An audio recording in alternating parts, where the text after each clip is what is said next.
boldly engaging the mindless propaganda of our time, apparently with reason. This is Rage of the Age. This is Rage of the Age, and we have with us today an award-winning journalist, educator, and author. He is the co-author of Crimes of the Educators and is the executive director of Public School Exit. I want to introduce to you today Alex Newman. Alex, welcome to the show. Hey, thank you so much for having me. It's great to be here with you. I was just joking with you before this interview that if I read your entire bio, it might be the whole show. It was pretty lengthy. You have your hands in a lot of things. You have your own media company, for example. You're an international journalist. You've lived in multiple countries. You speak numerous languages. You've been cited by all sort of people, such as Rand Paul, and you've been featured on a lot of major networks. You write books. But now you're involved with Public School Exit. That's like, okay, now attach this. What drew you to this in light of everything else you get your fingers in? Well, thank you again for having me, Philip. And the reason I got so involved in education is because at some point I finally realized that this is the issue that really transcends all the issues and matters more than all the issues, because it's the issue that if we don't address, if we don't take seriously, it doesn't matter how hard we work on every other front to protect babies from abortion, to reduce the size and scope of government, to seal the border and have a secure border, to stop the UN grabbing more power, to stop the Democrats spending more insane amounts of money. I mean, those are all worthwhile fights. They're all important, but we're going to lose on every single one if they keep brainwashing. I think they've got like 74% of our children right now in these indoctrination centers that self-identify as schools. And, if you just do the math, you realize these are all going to vote eventually. At least most of them will. They're going to be the leaders of corporations and political leaders. Well, we've got to address this because otherwise we're going to lose our country. We're going to lose our freedom. So that's why I got into this education area. So you're seeing a huge concerted effort by the education system at large, making an attempt to basically brainwash our children, indoctrinate them into a certain mind frame, looking for the long game that eventually they're all going to vote the way we tell them, and we'll be able to pull off our schemes that now they're having trouble doing. Yes. And that's been the agenda all along, to be clear. I think there's a misconception out there that the government schools were great, and then, something went wrong. I don't know. Some people say the 50s, some people say the 70s, some people say the 90s. But no. The reality is that the people who created this system had exactly that goal in mind, Philip. They wanted to fundamentally transform America. And this goes back to even before we had a public school system. It goes back to Robert Owen, the communist who wanted to use government education to collectivize children, indoctrinate children to believe that the private property rights were an impediment to a better society. Same thing that Horace Mann believed when he built the first real state government school system in Massachusetts. And then it's the same thing that John Dewey believed, who really was the architect of this abomination that we call a public school system. They all talked about it. They all wrote about it. They all explained what their objectives were. And, I think that was the real mistake. And so, yes, what they're trying to do is mold their children to think a certain way. And I shouldn't say what they're trying to do. They've already been phenomenally successful. If you look at the polling data, if you look, for example, at my generation, more than 70% of us now say that millennials say we're going to vote for socialists in the future. So they've been wildly successful. They have shifted America so far from what we were to what we are now. And the thing is, most people don't notice because it's happened over a period of multiple generations. But they've already been incredibly successful. And I don't think you can explain Nancy Pelosi. I don't think you can explain Joe Biden. And I know there's, the voting issue and all that. But you can't explain these things if you don't understand what happened over the last few generations in this indoctrination system. Right. Well, I mean, you've mentioned some names, and then I think, of course, through history, this isn't like a brand new idea. A lot of governments and parties have used education as their means of basically enforcing their dogma. Absolutely. That was, I would argue, that was the primary tool at the disposal of some of the worst barbarians and totalitarians of the 20th century. People look at like their re-education camps and their gulags and their torture and things like that. And yeah, those were somewhat effective in striking terror into people's hearts, but it doesn't actually change their hearts, right? I mean, yeah, Right. they might be able to get you to shut up because you're worried about going to Siberia, but you Right. still realize that you're being lied to. You still realize that the slave system is inappropriate. The real power of these regimes came from their ability to brainwash the younger generations so that they wouldn't know what they were missing, so that they wouldn't recognize that they were being deceived, so that they wouldn't understand that there is this thing called liberty. And Hitler was very clear about that. Stalin was Mhm. very clear about that. Chairman Right. Mao was very clear about that. And so, if all these dictators realize the power of education, I think we need to realize. To be clear, the totalitarians in America, the aspiring totalitarians of America, they're not idiots, right? They see the same thing that Hitler and Mao and Stalin and all these others saw. The problem is conservatives and Christians and libertarians and people who do want to live in a free society have not yet all realized this incredible power that has been accumulated in the hands of the state. That's definitely been my complaint for conservative circles is we comfort ourselves with this idea that, well, they're just stupid. They don't understand this, don't work. They're dumb. They're uneducated. And we're comfortable with that. But I kind of agree with you. They're not dumb. they know what they're doing, and they're doing what they're doing because there's a reason behind it. They have a goal they're trying to achieve.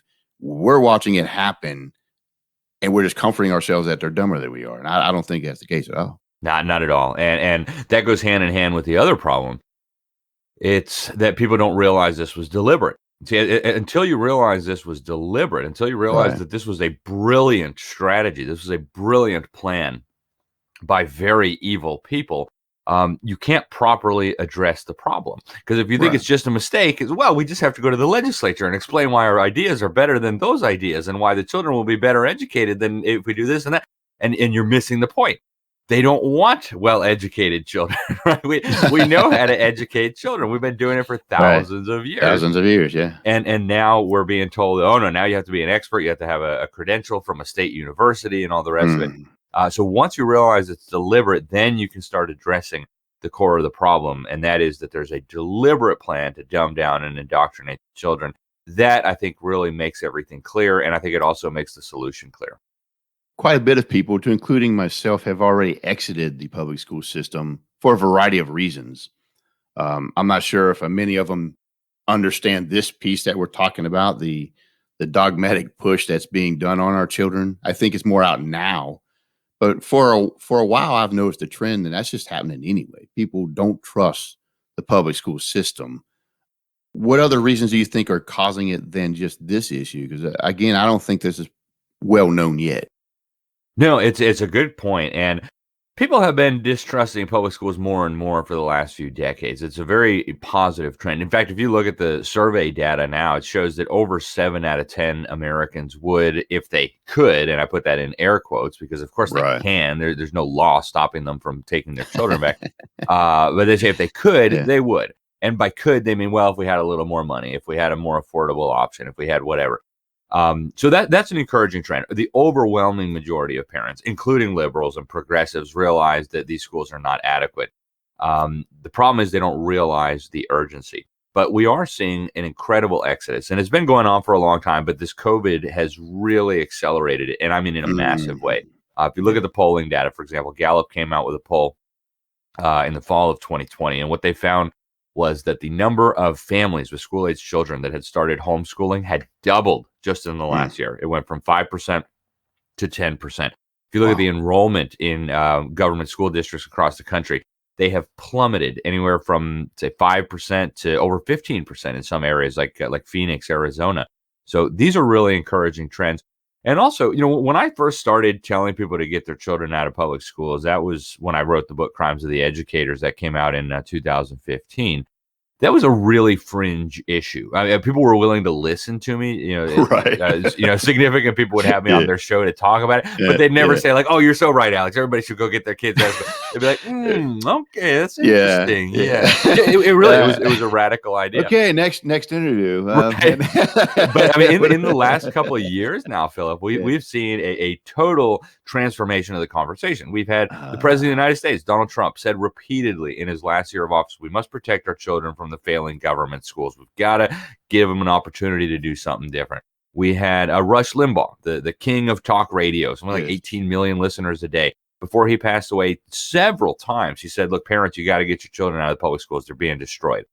Franklin Graham, the most significant, probably evangelical leader in the United States, responding to this controversy over the LGBT mandates in New Jersey, said, hey, parents, you got to get your children out of public schools. So it's gone from being on the fringe to being really a part of mainstream conversation. Now what's left is just to light a fire under the butts of these parents so they realize the urgency. I would be considered controversial by some people because I'm thinking COVID was in a way a good thing because it shut down schools. Yep. And it let parents say, hey, I can do this without having to send them to school. I don't have to send them to school, and it's better. And, I hope the teachers unions keep acting the fool they're doing and put a bullet in their foot, because I don't want them to succeed anyway. Keep the kids out of school. The longer you do it, the more parents are going to find another way to find some. That's been one of the blessings, I think, from the COVID that we've had. Absolutely. In fact, I think it's the biggest silver lining. And as a Christian, I see God's hand at work here.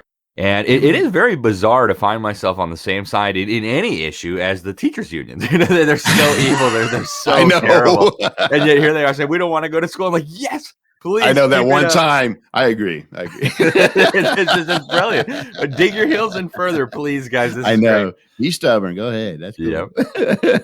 My goodness. Well, so public school accident, it's happening. So with the organization you're with now, the Public School Exit, what is it that you do that helps the parent make that step? Yeah, I appreciate the opportunity to be able to talk about it. So in 2019, I did a national speaking tour called Rescuing Our Children. And we went through, I think, 10 printings of a special report we did called Rescuing Our Children. That's at the New American. People can find that if they want. And out of that grew this organization. So a lot of people got a hold of the magazine. A lot of people came to the speech. I think in the end, I probably gave 150 speeches in 43 states and multiple foreign countries. And out of that grew this effort to really get the children out of the public schools. And so what Public School Exit does, it more than just bring awareness. So that's a big part of it. We're working with pastors across America so that they will teach their congregations about what's going on in the public schools. I mean, in California now, they're debating right this moment new ethnic studies standards that have the kids chanting to Aztec demon gods of human sacrifice. Yeah. True story. Wow. Asking for help with a counter genocide against Christians. So we try to raise awareness about these things, but we're also there to be a resource. We want to break down every barrier. So when we have people tell us, look, I'm a single mom, I've got 4 kids, deadbeat husband ran off, I'm working 2 jobs. All right, we want to step in then and be able to provide some financial assistance there. We want to be able to partner you with a Christian school that'll provide a solid education. We're also now expanding an effort, and that is to work with pastors and to work with churches, because honestly, we've got tens of thousands of churches across this country, maybe more, that are doing nothing 5 or 6 days a week. It's just an empty building sitting there, perfectly good building that could have children in it learning, true history and real science and learning how to read properly. So we're working with pastors now. We've got this whole menu of options. We've got our advisory board is simply incredible. So if a pastor says to us, hey, we want to set up something in our church, we will send a team in there and we'll help you do whatever it is you want. You want to set up a homeschool co-op? Good. We can help you with that. You want to set up an independent learning academy? Hey, we've got an expert who does that. You want to set up a full-blown Christian school? We'll get you with the right people to make sure that happens, because there's no reason any child should be trapped in a public school. So I recently read an article. I wish I could remember who it was or where it was, but it was talking about through the 70s and 80s and into the 90s, there was numerous Christian schools around the land. And like since then, they have like drastically reduced in number at an alarming rate to where there's very few around compared to what there used to be. I would like to definitely see this as an initiative to kick off again. Yeah, absolutely. And that's what we need to do. It really began in earnest in the 1970s. The Supreme Court kind of ripped the mask off in those decisions in 1962 and 1963, where they said you couldn't pray at school anymore. You couldn't have Bible readings at school anymore. That's when Christian and I mean, they should have realized this a long time ago, and to their credit, some of them did. But that's when Yes. Christian pastors said, well, wait a minute here. Jesus says twice in the Gospels, if you're not with me, you're against me. And now the schools are officially not with him, so they must be against him. So a lot of Christian pastors realize that. To their credit, the Catholics actually noticed this a long time ago, right? Back in the early 1900s, they realized, hey, we've got to set up Catholic schools, or our children are all going to be absorbed by the collectivist Borg. So the Catholics did a good job with that.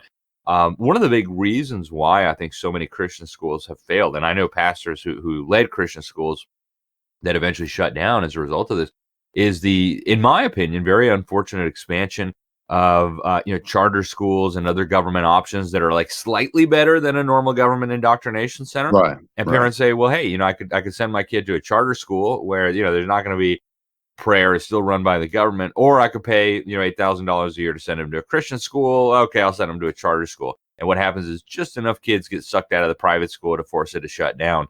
So I think that's a very unfortunate fact, but I do see right now all across America an explosion in enrollment, and that's going to lead. We know of multiple Christian schools that are being started now. That's going to lead inevitably to growth in Christian education and Christian schools, and I think that's one of the most encouraging things on the horizon right now.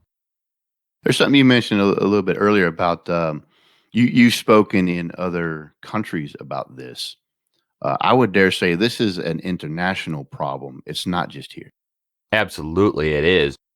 And a lot of people don't realize, they think, oh, the federal government's involved in our education. That's terrible. Yeah, that's absolutely terrible. But it gets much worse than that. In fact, the UN has a whole agency dedicated to education. And I should put education in air quotes. Yeah.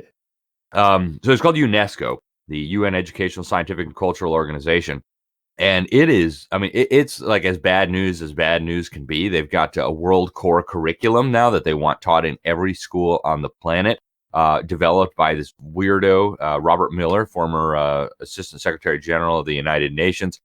It's bad. They're trying to standardize education around the world so that it won't just be American kids who are indoctrinated into these crazy ideologies, the globalism, the transgenderism, the socialism, all the rest of it. Mm-hmm. But a global phenomenon, and we're seeing that now. The school systems are getting ever closer together, and it's a real threat. And yeah, Trump got us out of UNESCO. That was nice, but Biden right now is working to get us back in.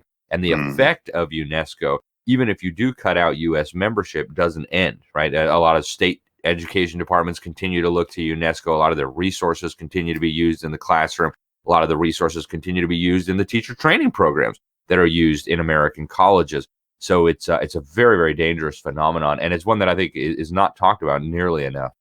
Yeah, well, we had a guest on this program talking before. She's a lobbyist to the UN, part of it being with education. And from what I have found out, they tie basically UN aid to poor countries accepting these educational policies. That sure, we'll give you the $12 million you need to fight COVID if you add this educational program to your system.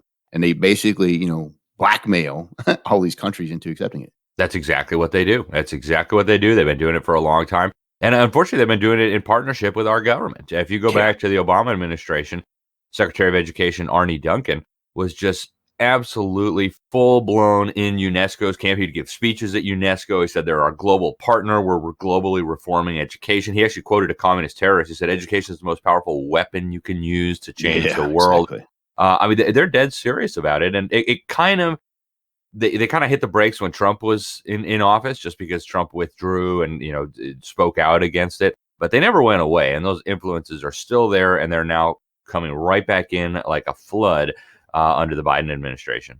Yes. And I definitely agree with your assessment on the charter school thing, because I know in our area that we live in, they're the rage right now. And the viewpoint is it's better than like you said, slightly better than public school. It's like the grass is greener on the other side option. And here it's like by lottery. So people are like, if they get their kid chosen, they're like, oh, finally they've been accepted into something better. And it's like you said, it's just a slight improvement. It's better than what they had, but it's something they settle on. I imagine that's the battlefield. Is the government's always going to compete with private initiatives, especially Christian initiatives. how do we compete against that? Yeah, and it's kind of a truism. It's hard to compete with something that's free, right? And it's like, you could have this for free, or you could pay Right. $10,000 a year. Right. And under normal circumstances, that'd be very tough to compete.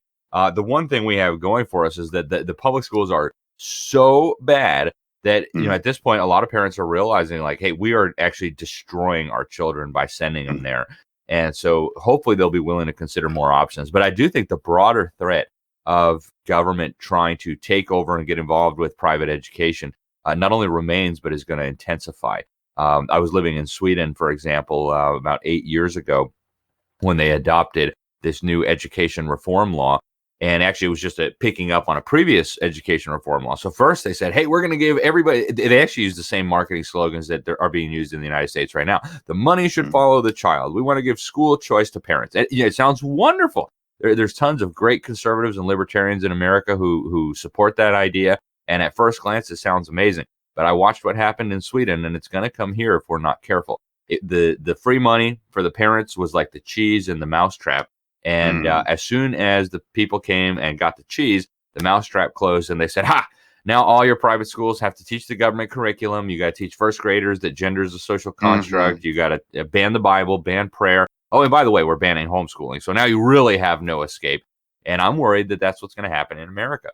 They're going to try to offer homeschoolers free money, right? Free money in air quotes again, because the hooks are in there. It's like, going fishing.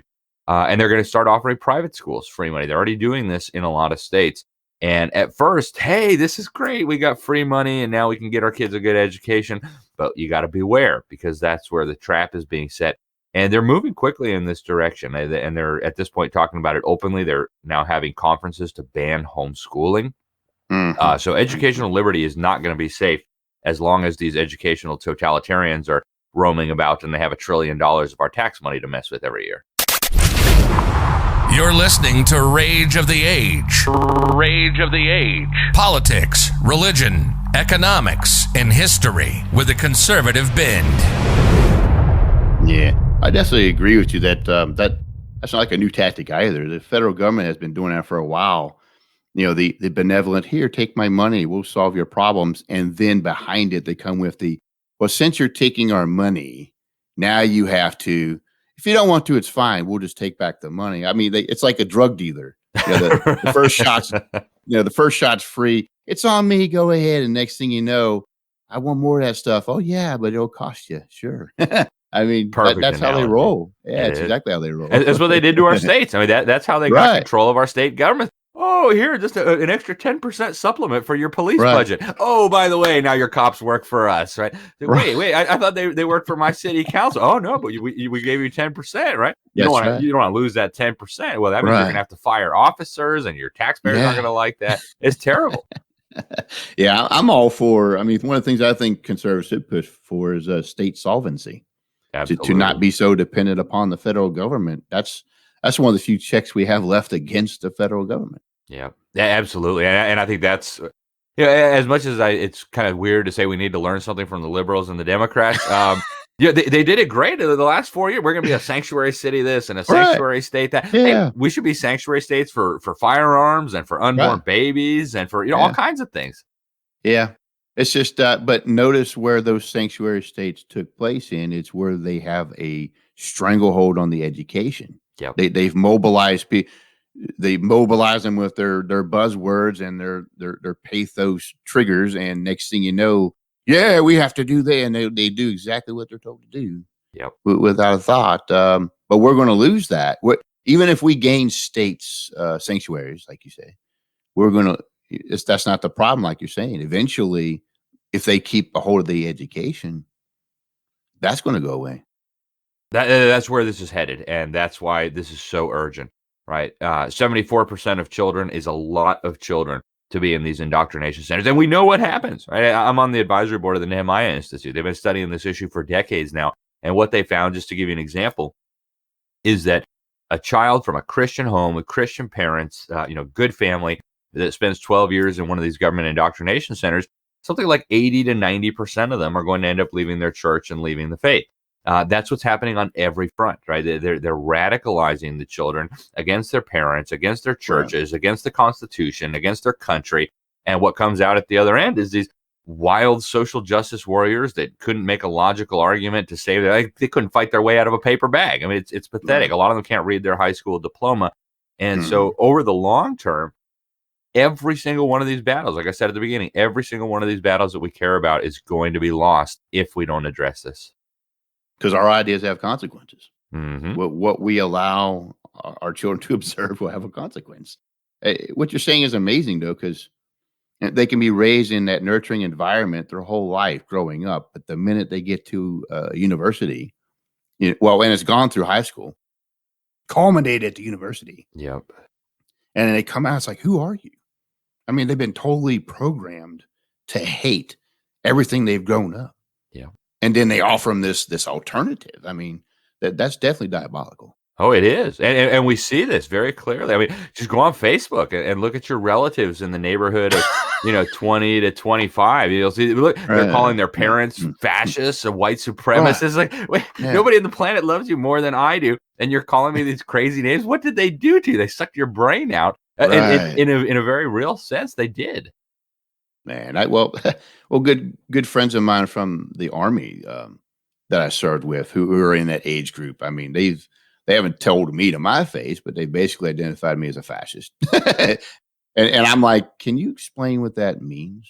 What's a fascist? And they just, I don't know, that stumps them. They spin away from they change the subject really quick. I'm like, no, I want to know why I'm a fascist. What is that?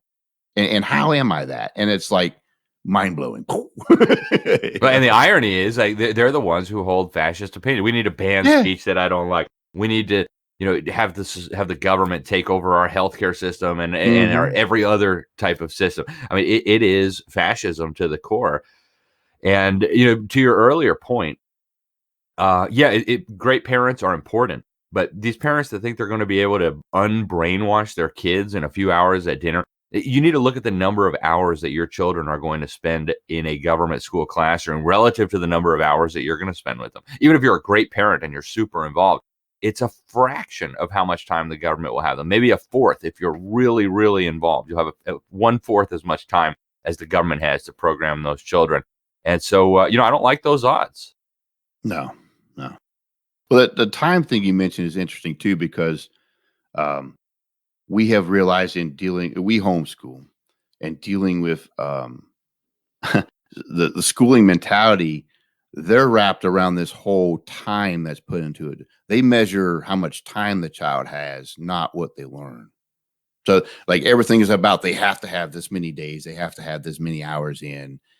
Who cares if they can read or at the end of it, but they have to attend all those hours. That's the public school method. Yeah. Whereas our method is, did you get it? Yep. Show me you got it. Hey, you got it. Sometimes we have short days. Sometimes we have longer days, but they get it, right? There's not an obsession of how much time. And I think the reason is, in light of what you're saying, that time is being spent to indoctrinate.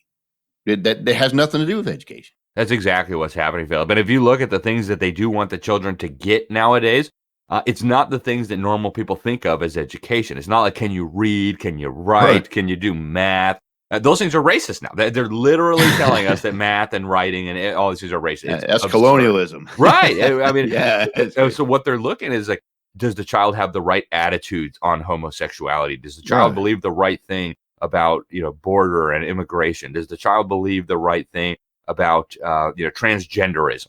And that's what they're actually measuring now. And parents don't believe it. It's like, you need to look at the data that they're gathering. You need to look at the feedback mechanisms that are working through this technology. And what you'll see is that they say this openly in their publications. They're now measuring what they call the affective domain rather than actual knowledge or skills. It's terrifying. It's insane, but it's what's happening right now. What you just said is a big point to grab a hold of. Some people don't believe it. They can't fathom that that's really happening. Not in this country, not in our schools. I mean, that just can't be. You're exaggerating. You're going overboard a little bit here. They're not really doing that in our schools, are they? But they are. I mean, it's so important to understand that is exactly what's happening. That's right. They absolutely are. And the proof is there for anybody who wants to see it. At this point, you have to go out of your way not to see the proof. But for example, on this issue of measuring kids' attitudes and emotions rather than what they actually know, I've written several articles on this. I'm working on a series right now for the Epoch Times on the history of the public school system and where we are today. And the documents are all there. I've reached out to these people for comment. I've quoted from the Federal Department of Education reports where they're outlining all this. I've quoted from the tests where they're measuring these things.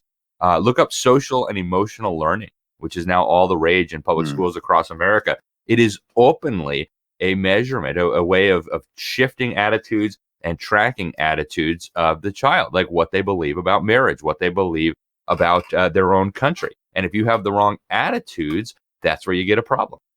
And so basically all they did is replace the moral training of the Bible with their own moral training, if it is a moral ideological thinking. The way you view morality has basically just been replaced with their own version. That's exactly what has happened, Philip. And the people who designed the system were very open about it, right? In the book Crimes of the Educators, we spend probably most of the book talking about John Dewey, who really was the premier architect, the premier engineer of this system we call the public school system today. And he had a very well-defined religious worldview. He actually called it a religious worldview. He was one of the co-authors of the first Humanist Manifesto. And you can go read the Humanist Manifesto to see what he believed.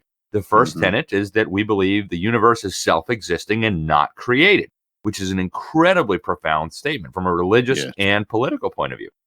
From the religious point of view, the Bible says in the beginning, God created the heavens and the earth. They're saying in the beginning, nothing, right? It's always been here. There is no God. And so from that stem, a huge array of conclusions. Well, if there is no God, then how could there be a moral code that is objective, right? If there is no God, and this goes into the political sphere, then how can you have God-given rights like those goofy founding fathers claimed, right? In our Constitution, in our Declaration of Independence, said it was a self-evident truth that God provided us with unalienable rights. And yet John Dewey, the architect of our school system, says there is no God. So these are two worldviews, two religious systems that are fundamentally incompatible. They're not just incompatible, they're hostile to each other. And unfortunately, John Dewey's religion is now winning in the minds of our children. But the religious aspect is interesting that you mentioned, because I can't help but think of the impact this has, or even has had, in churches. The indoctrination has put in, especially because this has affected seminaries just as much as it's affected universities and high schools. It's affected religious training centers. It's totally like revamped the whole Christian religion in some aspects, to where it's like, what are you talking about? Where are you getting that from? But it's gaining steam, and I think the big reason is has nothing to do with reasoning, has nothing to do with the study of theology, has nothing to do with the study of Scripture. It's just simply they've been taught to think that, and they're regurgitating it. That's exactly what's happening, Philip. And you're right. We see this in the seminaries now, and a lot of people thought the seminaries would be immune. Absolutely not. No. We now see this with critical race theory being preached in what were once conservative church. I mean, even 10 years ago, they might have been conservative churches. Now they're telling people to repent of their whiteness and repent of their cisgender privilege. What in the world are you smoking? What Bible are you reading? Right? But I mean, this is like a cancer. It's like a virus that's growing on our society, and it's gonna eventually kill the patient if we're not careful. Now, to be clear, the gates of hell will never prevail against the church, but there's no guarantee that the church in America is going to go on at this rate. There may be a remnant left. Praise God for homeschooling, but the overwhelming majority of the church is going off the rails. And if we're not careful, if we keep sending our children to these indoctrination centers, we're going to keep losing ground. I mean, I've tried to wrap my head around critical race theory and intersectionality and all these things that they, and because I'm trying to understand where are they getting this, where are they coming from. I want to have an intelligent conversation. If I come across this thing, I don't get it. It is the most illogical, unfounded, just incoherent philosophies you could ever put together. Like, none of it makes sense. None of it stands on its own. If you judge it by its own standards, it fails. I mean, that's how bad it is. Well, that's why they were so meticulous in making sure that there would be no logic training in school. Right? No, but really, if these children had been taught how to think and how to use logical arguments and how to read, they would have looked at this and said, "Wow, that's the dumbest thing I ever saw. I can't believe somebody could actually say that and have a serious face on." And yet now, what's happening is the children are being conditioned to believe these things. And that is not too strong a term. If you look at the people who designed this system, again, many of them were behavioral psychologists. They've looked at education really as kind of animal training, right? Like what you would do with a circus animal, a tiger, to get them to jump through the flaming hoop. That's what you're going to do to kids, to get them to parrot critical race theory and intersectionality. And I think also it's they remove any sense to it, so it can't be argued. Yep. Because you're just a racist if you disagree. And how can you argue with that? Right. If you say you're not a racist, it's more proof that you are a racist, right? I mean, it just goes straight again to, well, you said behavioral psychology, right to the triggers. Yep.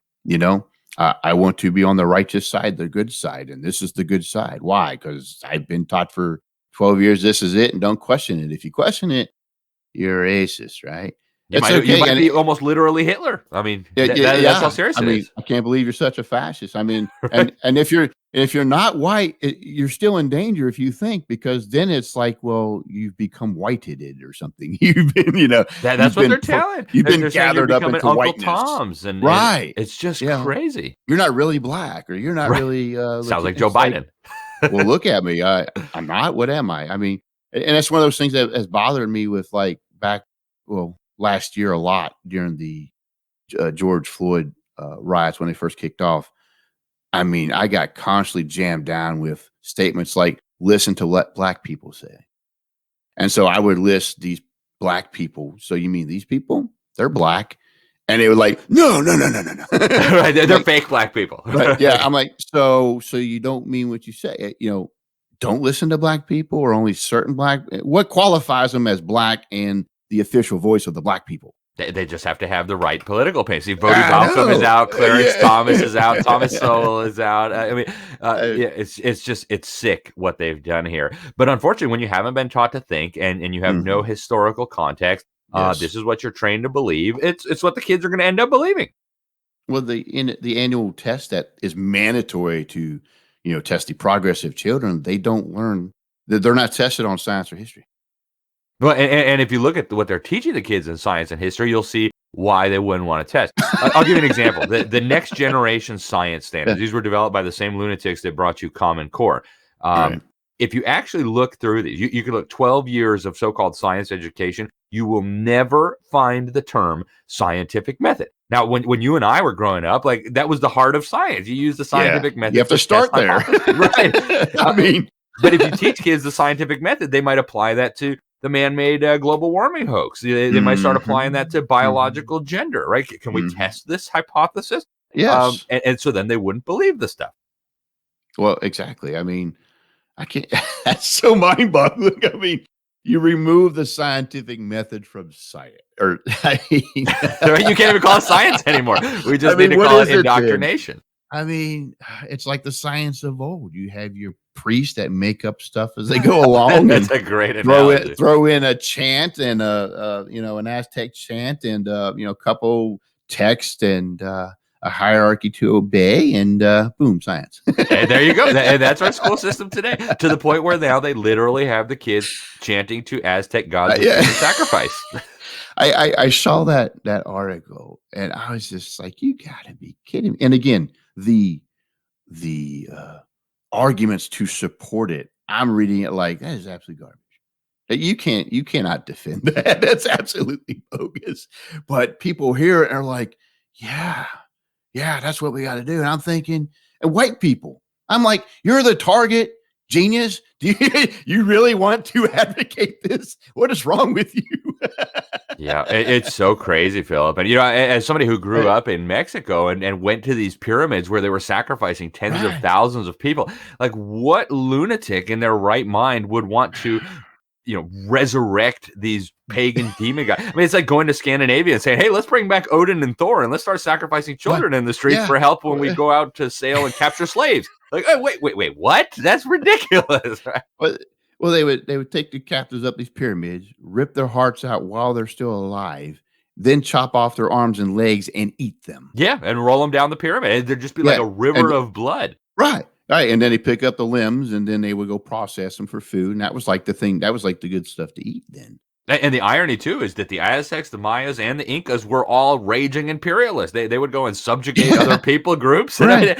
They were absolute barbarians, just like the Vikings were barbarians. And I tell these people, the best thing that ever happened to the peoples of the American continent, just like the best thing that happened to the peoples of the European continent, was the arrival of the gospel. And that's not to say that every person who landed on these shores from Europe was a great guy or that there weren't evil things. That, of course, there were. Right? We're human beings in a fallen world. That's what people do. But the best thing that ever came to these shores was the gospel. And that's true for all of the people groups that are supposedly oppressed by the arrival of Christianity. Many of them who are Christians even now. That's right. All right. Alex, in a parting shot here, give some parents who are listening like some first moves, some things they can do in order to exit these public schools. Well, the first thing is just to make the right decision. So you can go to our website, publicschoolexit.com. You'll find reasons to exit. We've got a huge list. But once you make that right decision, everything else will fall into place. You got to look up the laws for your state. You've got to come up with a financial plan. Yeah, you're going to have to sacrifice a little. You won't be able to have 2 Lamborghinis in the driveway if you're going to homeschool your kids. Okay, yeah, you got to sacrifice some. So make your plan. But I tell parents, as a homeschool dad myself, there's no greater blessing than playing an active role in the raising and the discipling of your own children. It's the best choice you could make for them, and so make it today. And I would say that that's a sacrifice absolutely worth making. It's your children, and you don't want them to turn into what they're turning them into now. Alex, it's been a real pleasure having you with us today. Thank you for being with us. It's been so great. Thank you so much, Philip. You're listening to Rage of the Age. Rage of the Age. Politics, religion, economics, and history with a conservative bend. Welcome to the essay segment. And let's talk more about education. It was a blast talking with Alex Newman, who has his hands in everything, a lot of things, but he's very passionate about public school exit, and I've definitely come on board with that in the past few years, far more than I ever have been. I never thought I would be one of those guys to endorse, get your kid out of that school now by any means necessary, and your halfway attempt at teaching is still going to be far better than what they're going to teach them in that school. And here's the reality. It doesn't matter if we have good teachers. It doesn't matter if we have bad teachers. The entire system that they're thrown into is the problem. There are plenty of great teachers out there, but they are hemmed in at what they can do, what they can teach, the curriculum that they're forced to teach that they don't want to teach. And if they don't, then the school system just goes around it, does special programs and teaches it anyway, whether that teacher wants to teach it or not. We've had other interviews with other guests here. Rebecca Friedrich comes to mind, who taught for 28 years in California, who's now leading the fight against the teachers union out there. Another and out there on the fight in other battlefields regarding the education system. Our education system's broken, y'all. And I don't think that's a hard sell. Seriously, there's not many people left in this country, even liberals, who have the fight in them left to say, no, you're wrong. We got great schools. Because we know they're in bad shape. We just know it. This is not lost on anybody. It's not lost. Here's the 2 things we don't trust regarding our education. We don't trust the public school, and we don't trust the bus system. And we see this personally. I don't have to quote to you statistics. You know it from real life, because when you go by the school in the early morning and in the afternoon when it's time for the kids to get out of school, and you will see this massive line of cars of parents picking up their kids. Now, the buses are free. They're free. But they would rather, find ways to get out of work or drive from home if they're at home, or making arrangements for other people to pick them up. They would rather go through that inconvenience to pick up their child than to trust them on the school bus. There are numerous school buses you see go around, and look at the number of kids on them and see if there's that many. There isn't. Why? There's no trust in it. None whatsoever. If you look at the schools now, the public schools, the numbers there, they have dwindled. COVID has definitely exacerbated that rate, but nonetheless, it was going that way anyway. COVID just simply made it go a little bit faster, and I'm kind of glad for it. Because again, we all know instinctively that our public school systems, the system, not the teachers, although some of them teachers don't need to teach, but the system itself, absolutely horrendous. We don't trust it. Because if there's the slightest ability to take your kid to a different place, a private school, a charter school, the numbers have drastically increased for homeschooling. If people are willing to do that, rather than put them in a public school, we don't trust them. No one wants to put their kids in public school. There is not one politician I'm aware of that has their kid in public school. But of course, they get paid massive money to send their kid to some private elite education while they dictate poor education to your child. Now, you remember that next time you go to the voting booth.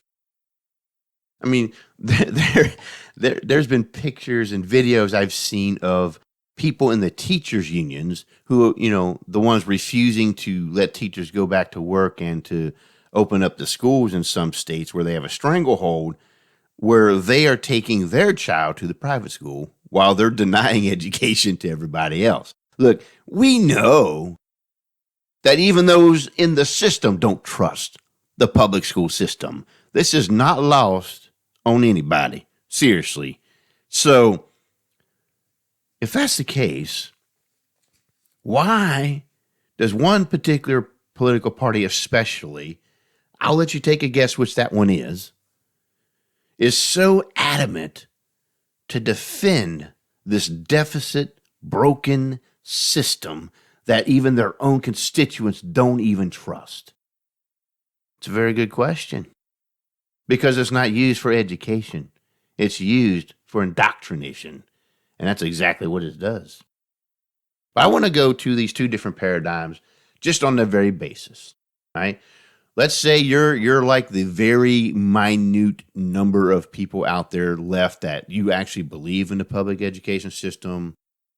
You don't read much newspapers. You don't see any videos. You have no input whatsoever of the outside world. And I don't know, maybe your mind's still stuck in 1950 or something, but you're like, you know what? I am absolutely behind our public education system. Okay.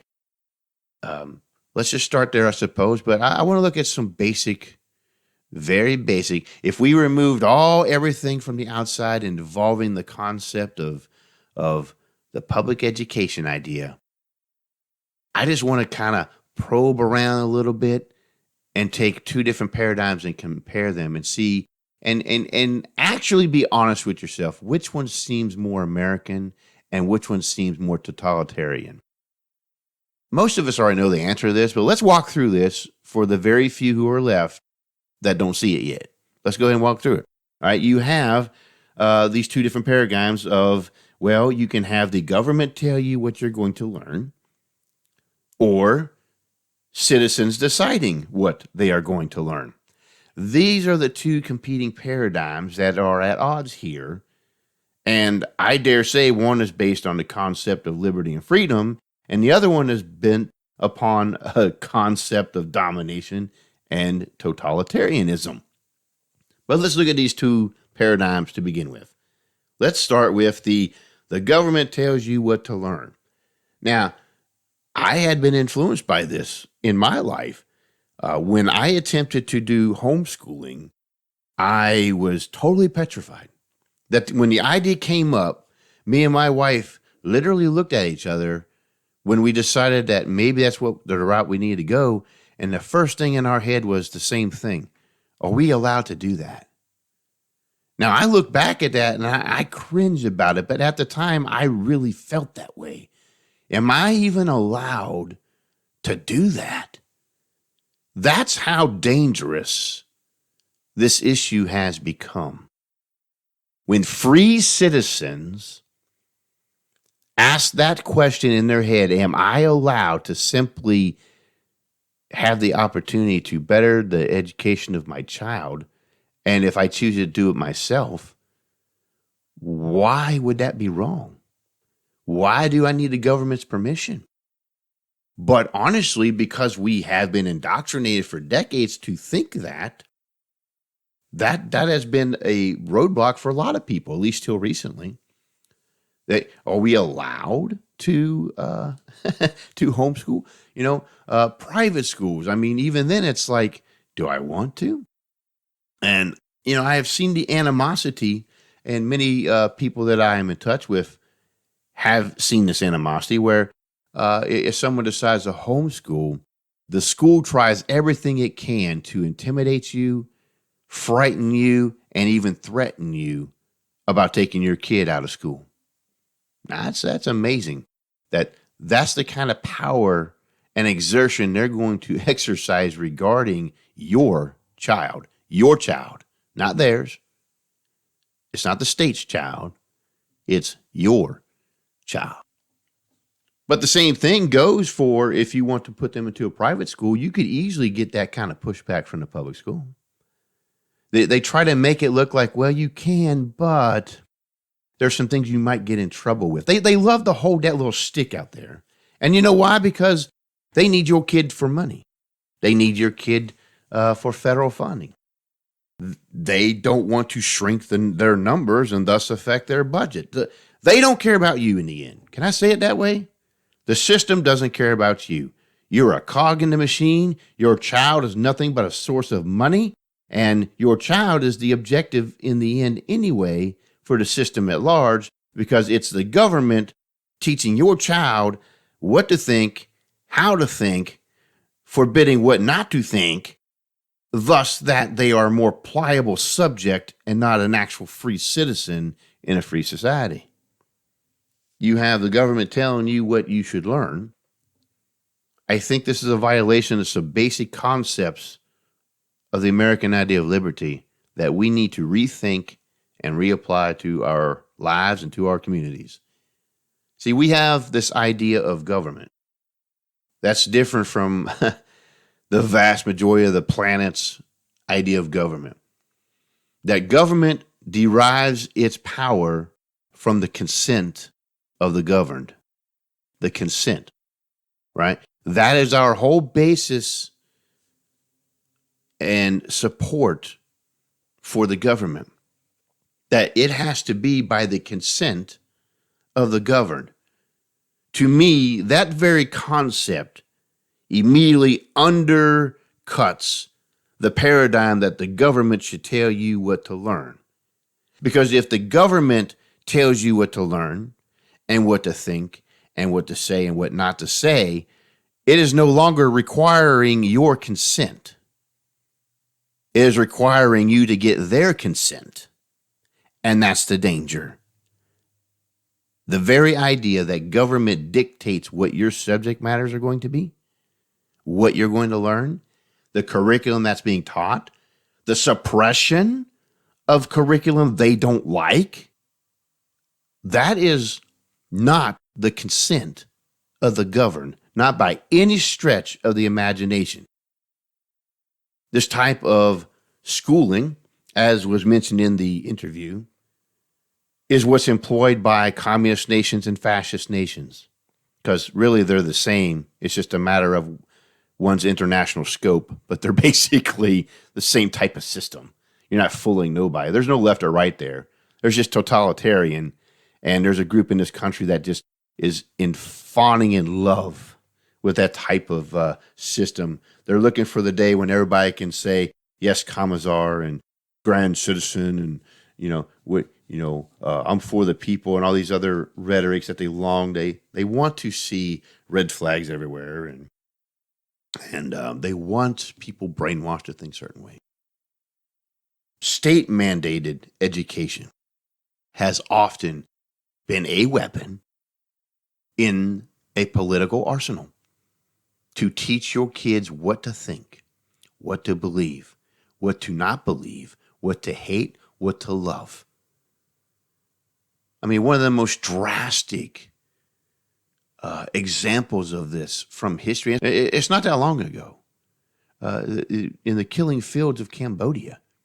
I mean, that's what they're known as, but this was in the 70s, not that long ago, that the government there, the communist government, was taking kids from their parents, and a good bit of their education was turning those children against their parents, to where they would choose the government as the benevolent thing in their life, not their parents. And one of the horrendous results of this program is they even had those children executing parents. Why? They want to eliminate any influence on that child other than what the government tells it and puts into it. An entire generation had been absolutely mentally abused by a power-hungry communist government that saw education as simply a means in which to control the masses. Of course, the Hitler Youth is a similar idea. I mean, the ideas are pretty much the same as we see the Democrats trying now. Let's ban all competitors. There's no other youth leagues that are allowed to exist except the Hitler Youth, right? If there's a competitor, no. If you want the advantages, the good schools, the positions in our new society, you have to be in these certain entities, and basically ended up just replacing a lot of schools. It was to indoctrinate those children. In the last days of the regime of the Third Reich, the most ardent, motivated, fight-to-the-death units were Hitler Youth units. SS units were surrendering. Elite army units were giving up. And yet here are these Hitler Youth units fighting to the death, mocking the other units for surrendering. And the reason they did it is because they were just so indoctrinated since they could think. And they, of course, weren't allowed to think. And now here we are in the land of the free, where we have blatant attempts of a government gone out of control, telling you what you have to learn and what you have to think and what you have to obey and the concepts that you have to reject. They're telling you. Therefore, we have deviated from the idea of consent of the governed. That is why the other paradigm is a better paradigm for a society that values personal liberty and revalues things like, a republic, an actual republic. This is where the citizen decides what to learn. Now, we instinctively believe this. Even my liberal friends listening, you believe this, even though you won't admit it probably to me directly, but think about what I'm saying. You believe this when I'm saying it.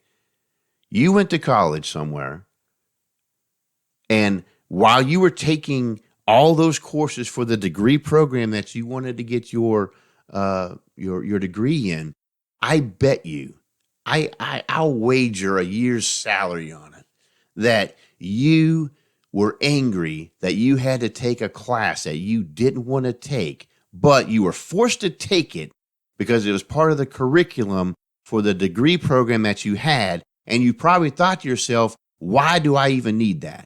See, even you believe that a citizen should choose what they learn and not learn.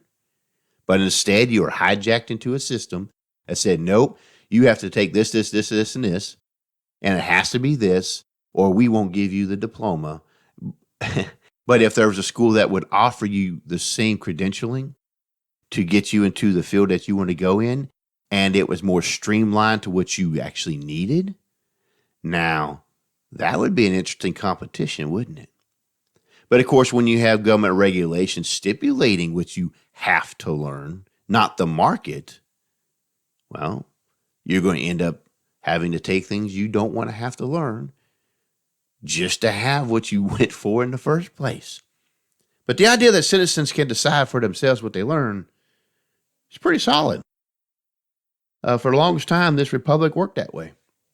I mean, I honestly am wondering if we should go back to the old practice of lawyers not having to go to law school. I know I can hear the screeching going on now, but imagine how free of people are when someone can just learn law on the job and be good at it. I mean, Lincoln learned it that way. I mean, man, I bet he had a legal mind sharper than a lot of lawyers nowadays. Because the idea is that citizens should understand how the law works. And it shouldn't be like so over the mountain that only a few specialists might understand it because we are accountable to the law. That excuse of the law or the ignorance of the law is no excuse, which means the law should be tangible. It shouldn't be 5 million pages in one little booklet and it's supposed to be one act, but it's like 50 million things going on. That's not how the law was meant to work. If the law was tangible within the hands of actual citizens who could just argue basic things, wow. I don't know. I just see that as actually more liberating than what we have now. But the consent of our own selves of what we will learn is what we really want. I mean, it's like working with the cable company, if I can use this analogy, right?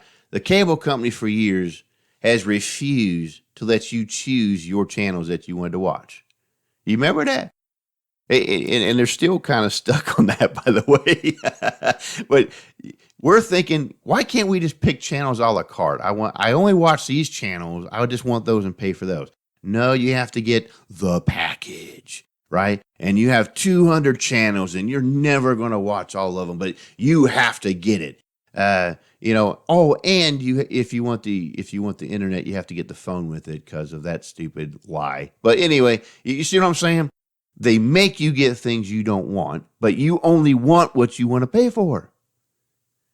It's the same thing with your education, man. That's really at the heart what we really want. You know what? When I go to college, I want to focus on things I want to learn and apply it, right? I don't want to have to learn all these crazy things that I don't care about underwater basket weaving. That's great. I have to take the selective. That's great. How does it make me smarter? It doesn't. You know what it is? Because by then we're adults.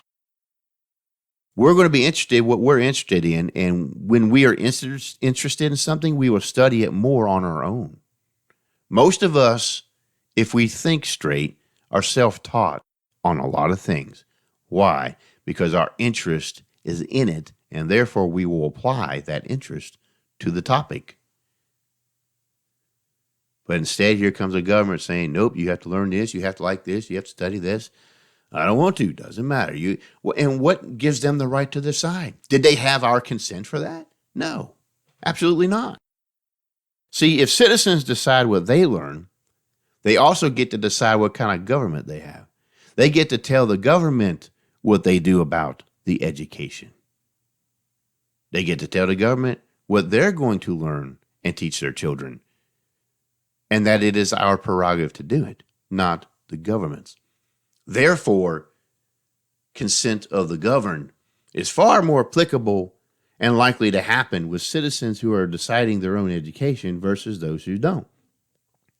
And if you're going to come at me with, well, if the government don't decide, then, the citizens will take these, cheap education courses and not get accredited and it won't work for them and blah, blah, blah.